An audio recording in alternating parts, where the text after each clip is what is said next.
ఉమ్మడి విశాఖపట్నం జిల్లాలో 15 నియోజకవర్గాలున్నాయి. వీటిలో గాజువాక నియోజకవర్గానికి ఎంతో ప్రాధాన్యత ఉంది. స్టీల్ ప్లాంట్, హెచ్పిసిఎల్, బీపీసీఎల్తో పాటు ఎన్నో ప్రభుత్వ, ప్రైవేట్ రంగాలకు చెందిన భారీ పరిశ్రమలున్నాయి. రాష్ట్రంలోనే తలసరి ఆదాయం ఎక్కువగా ఉన్న నియోజకవర్గం కూడా ఇదే. ఇక్కడ యాదవులు, కాపులే అభ్యర్థుల గెలుపోటములను డిసైడ్ చేస్తారు. గత అసెంబ్లీ ఎన్నికల్లో టీడీపీ అభ్యర్థిగా పల్లా శ్రీనివాసరావు చారిత్రాత్మక విజయం సాధించారు.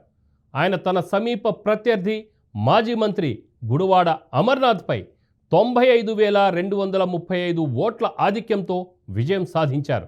ఈ ఎన్నికల్లో రాష్ట్రంలో అత్యధిక మెజార్టీతో గెలిచిన ఎమ్మెల్యేగా అగ్రస్థానంలో నిలబడ్డమే కాకుండా ఏకంగా ఆంధ్రప్రదేశ్ రాష్ట్ర టీడీపీ అధ్యక్షుడి పీఠమెక్కిన పల్లా శ్రీనివాస్ యాదవ్ పొలిటికల్ హిస్టరీపై బీఆర్కే న్యూస్ స్పెషల్ స్టోరీ.